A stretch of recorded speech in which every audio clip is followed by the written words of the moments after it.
अस्सलामु अलैकुम वरहमतुल्लाहि वबरकातुहू। अऊज़ु बिल्लाहि मिनश शैतानिर रजीम। बिस्मिल्लाहिर रहमानिर रहीम। अल्हम्दुलिल्लाहि रब्बिल आलमीन। वस्सलातु वस्सलामु अला सय्यिदिल अंबियाइ वल मुरसलीन व अला अहलि बैतिहित तय्यिबीन अत्ताहिरीन व सहबिहिल मुंतजबीन। सबसे पहले ख़ुद अपने आप को और फिर आप तमाम मोमिनीन को, बंदगान खुदा को तक़वा इलाही और खौफ खुदा और अपने तमाम मुआमलात में, अपने फ़ैसलों में, अपनी बातों में और अपने कामों में अल्लाह तबारक व तआला का लिहाज रखने की और उससे डरने की ताकीद और नसीहत करता हूँ। आज के इस पहले खुतबे में कुरान करीम की सूरह मुबारका ज़ुख़रुफ़ की चंद आयात आपके सामने तिलावत करूँगा और ये आयात उन हालात के पेश नज़र हैं कि जिन हालात से आज आलम इस्लाम गुज़र रहा है। अलबत्ता बाकायदा तज़किरा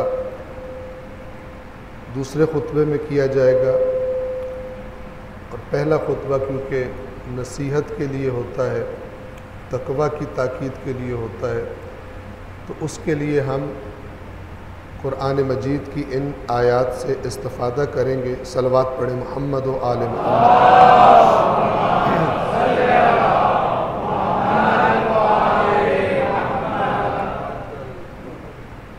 इस दुनिया में इब्तदा से अल्लाह और शैतान के दरमियान जो जंग है वो जारी व सारी है।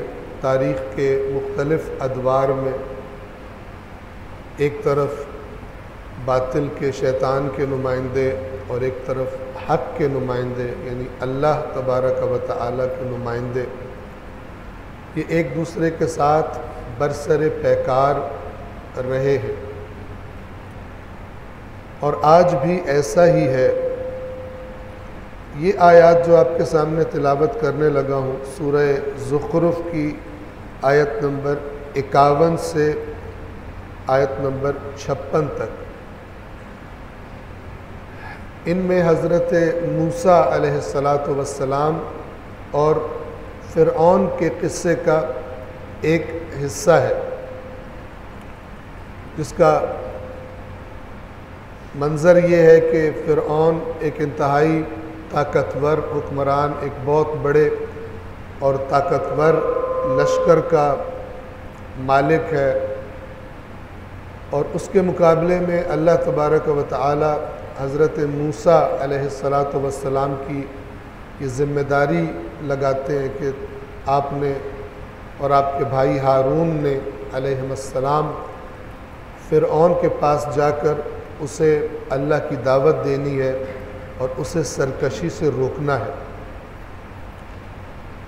हज़रत मूसा जब आए फ़िरऔन के पास और उसको अल्लाह की तरफ दावत दी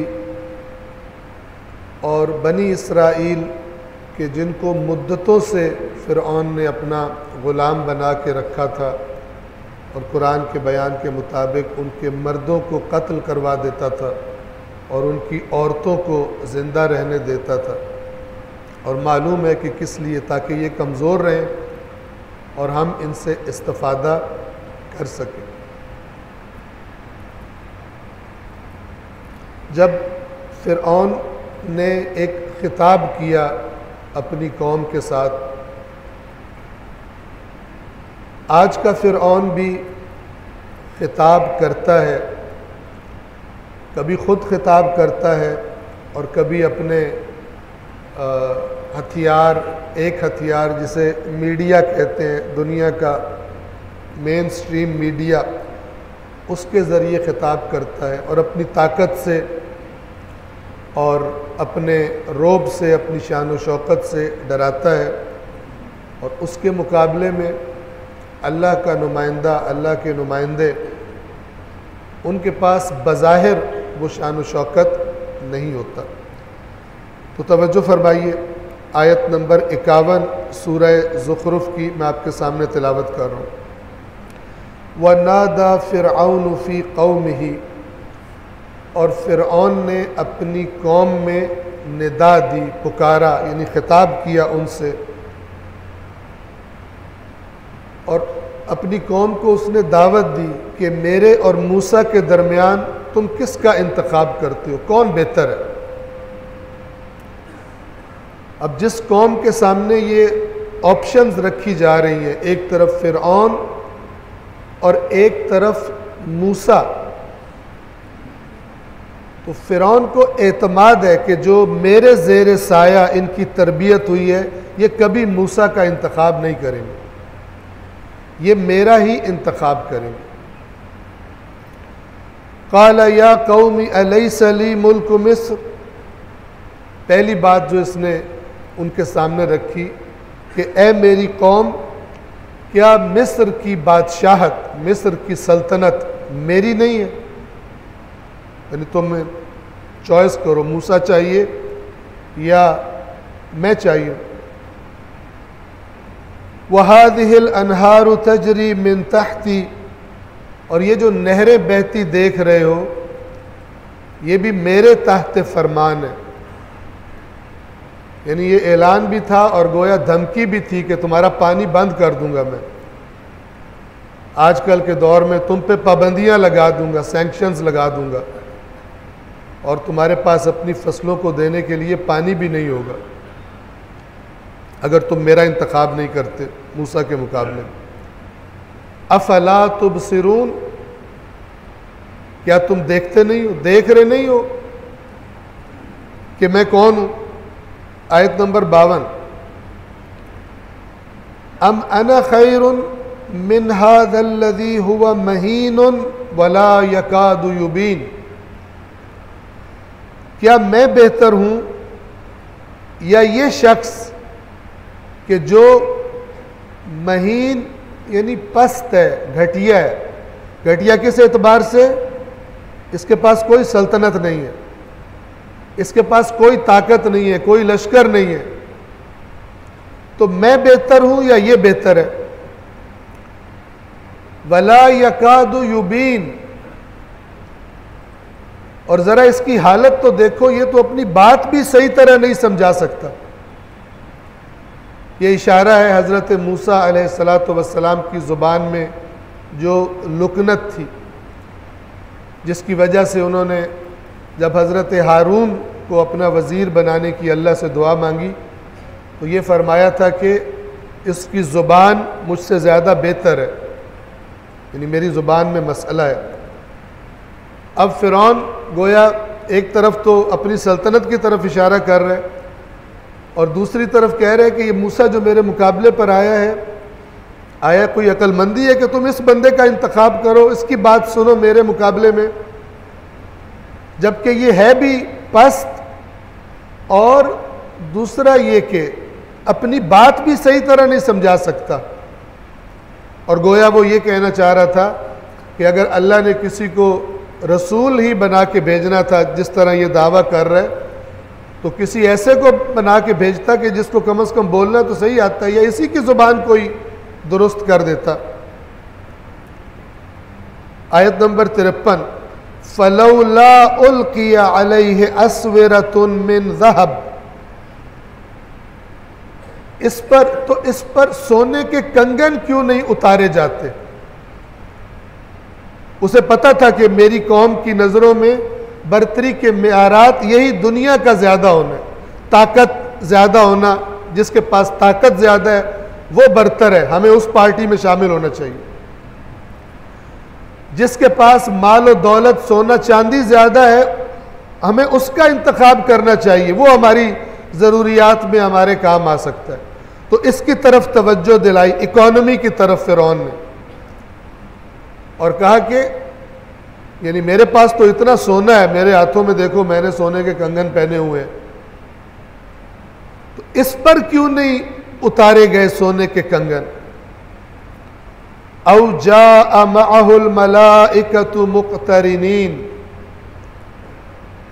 मेरे पास तो इतने लश्कर हैं, इतनी ताकतवर फौज है, उनको जो हुक्म दूं करने को तैयार है वो। अगर अल्लाह ने इसको रसूल बना के भेजा है तो इसके साथ फरिश्तों का लश्कर क्यों नहीं भेजा कि मेरे लश्कर का मुकाबला कर सकता। तो इसके साथ पै दर पै इकट्ठे फरिश्ते क्यों नहीं आए इसके साथ। ये फिरौन की तकरीर का खुलासा है जो उसने अपनी कौम के वसी तर मफाद को मद्देनज़र रखते हुए खिताब किया, और उसको एतमाद था अपनी कौम की जहनीत पर, जो तरबियत उसने की थी अपने ज़ेर साया रख कर कि ये मेरी कौम मेरा इंतखाब करेगी।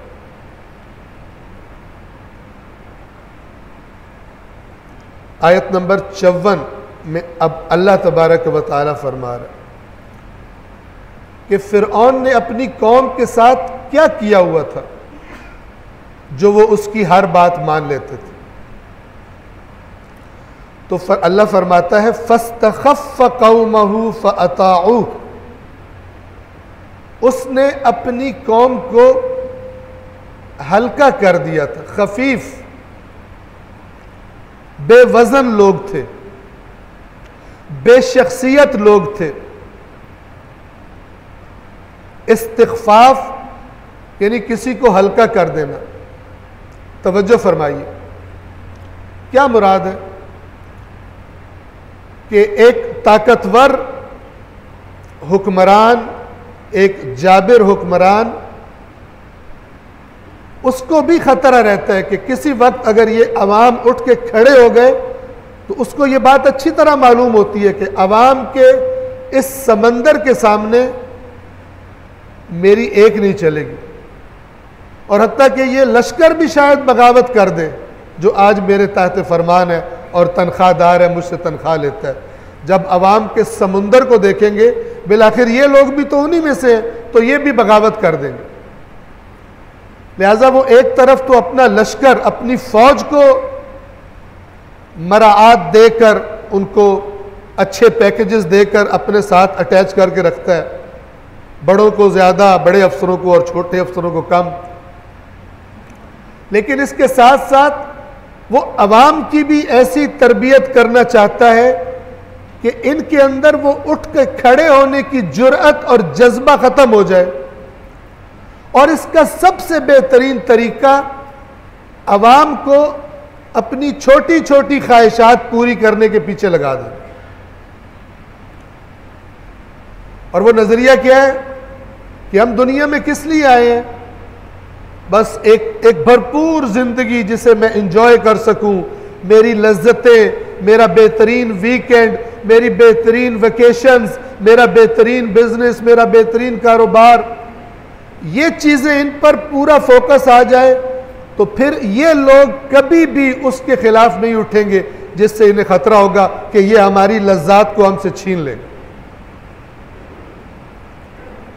ये चाहे कोई एक मुल्क हो और चाहे पूरी दुनिया हो। आज इस पूरी दुनिया की, तवज्जो फरमाइए, एक ताकत है जो इसे चला रही है, और उस ताकत को हम कहेंगे, मसलन हम नाम रखें, हम इस्तेमार नाम रखें, या हम इस दुनिया की इस्टेब्लिशमेंट नाम रखें, या आज की फिरौनियत नाम रखें, एक ही चीज़ है। मैं आता हूँ दूसरे खुतबे में इसकी तरफ। तो अल्लाह ताला यहां फरमा रहा है, इसने अपनी कौम को बेवजन कर दिया था, उनके अंदर जुर्रत ही नहीं छोड़ी थी कि वो कोई हकीकत में चीज़ों को तज्जिया करके, तहलील करके, एनालाइज करके कोई सही फैसला ले सके। और ख़ास तौर पे तब कि जब उठ खड़े होने का मतलब पानी का बंद हो जाना, पाबंदियों का लग जाना, गिरफ्तारियां हो जाना, जेलों में डाल दिया जाना, कत्ल कर दिया जाना। फिरऔन, कुरान कहता है वह फिरऔन दिल औताद, मेखों से टॉर्चर करता था फिरौन। अल्लाह ने जिक्र किया उसका, लोगों को लिटाकर उनके हाथों में पैरों में मेखें गुजार कर ज़मीन में गाड़ देता था, इबरतनाक टॉर्चर करता था। तो इसने अपनी कौम के साथ ये सलूक कर दिया था, लिहाजा वो सोच ही नहीं सकते थे इसके खिलाफ खड़ा होने।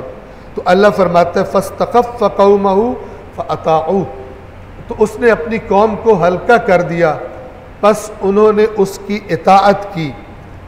और इस इताअत का सबब क्या था? आप तवज्जो कीजिए, इन्नहुम कानू कौमन फासिकीन। क्यों नहीं उठ के खड़े हो सकते थे फिरौन के खिलाफ? यकीनन इसलिए क्योंकि वो एक फासिक कौम थे, एक नफ्स परस्त कौम थे, एक ख्वाहिश और लज्जत परस्त आराम और आसाइश तलब कौम थे। कैसे खड़े हो सकते थे फिरौन के सामने? इसी एतमाद के साथ फिरौन ने, अच्छा इंसान के जहन में सवाल आता है, फिरौन इतना ताकतवर है, उसको अवाम से खिताब करने की क्या जरूरत है? ये असल नुक्ता है। दुनिया के हर फिरौन को मालूम है कि अगर मैं अवाम की अफकार को कंट्रोल ना करूं तो फिर मेरे तख्त को, मेरे ताज को खतरा है इनसे। कभी भी अगर ये खड़े हो गए तो फिर इनके सामने कुछ भी नहीं टिकेगा। और दुनिया की तारीख इस बात की गवाही देती है। अभी कुछ अरसा पहले बाज़ अरब ममालिक में बाज़ ताकतवर तरीन लोग उठाकर ज़मीन पर फेंक दिए गए। और वो एक मिस्र में मसलन हुस्न मुबारक था, और लीबिया में मुअम्मर कज़्ज़ाफ़ी ताकत की अलामत थे। सपोर्ट हासिल थी उन्हें दुनिया की इस्टेब्लिशमेंट की, लेकिन जब अवाम उठ के खड़ी हो गई बहरहाल, तो उसके बाद उनका अंजाम कैसा हुआ। तो हर फिरौन को यह मालूम है, लिहाजा वो एक ताकत रखते हैं अपने पास, और दूसरा उनके प्लान का हिस्सा अवाम को ऐसी तरबियत करना कि वो उनके खिलाफ उठ के खड़े ना हो सके, चाहे ये कोई एक मुल्क हो और चाहे पूरी दुनिया के हुक्मरान हो। तो वो दुनिया को अपने वर्ल्ड ऑर्डर के जरिए ऐसा बना के रखना चाहते हैं कि उनके खिलाफ कोई उठकर खड़ा ना हो सके। फलम्मा आसफून इंतकमना मिनहुम फअगरकनाहुम अजमईन, जब उस कौम ने अल्लाह तबारक व तआला के नुमाइंदे की बात ना मानी, तो फिर अल्लाह फरमाता है कि हमने उनसे इंतकाम लिया और हमने उन सब को गर्क कर दिया। आयत नंबर 56, फजअलनाहुम सलफन व मसलन लिल आखिरीन, और हमने उनको माजी का किस्सा बना दिया और उनको मिसाल बना दिया दूसरे अफराद के लिए। एक सलवात पढ़े मोहम्मद वाले पर।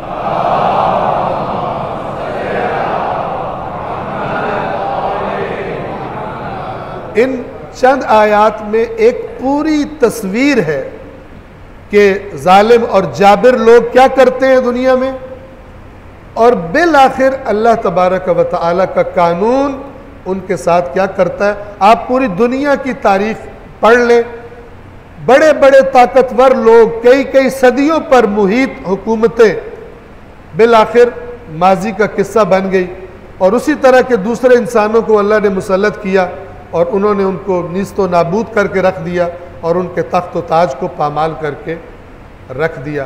परवरदिगार आलम आयात कुरान ने जो इस दुनिया का तरीक़ेकार समझाया है, समझने की आज इस उम्मत को तौफीक अता फरमाए। बिस्मिल्लाहिर्रहमानिर्रहीम, वल अस्र इन्नल इंसान लफ़ी खुस्र इल्लल्लज़ीना आमनू व अमिलुस्सालिहात व तवासौ बिल हक़्क़ि व तवासौ बिस्सब्र।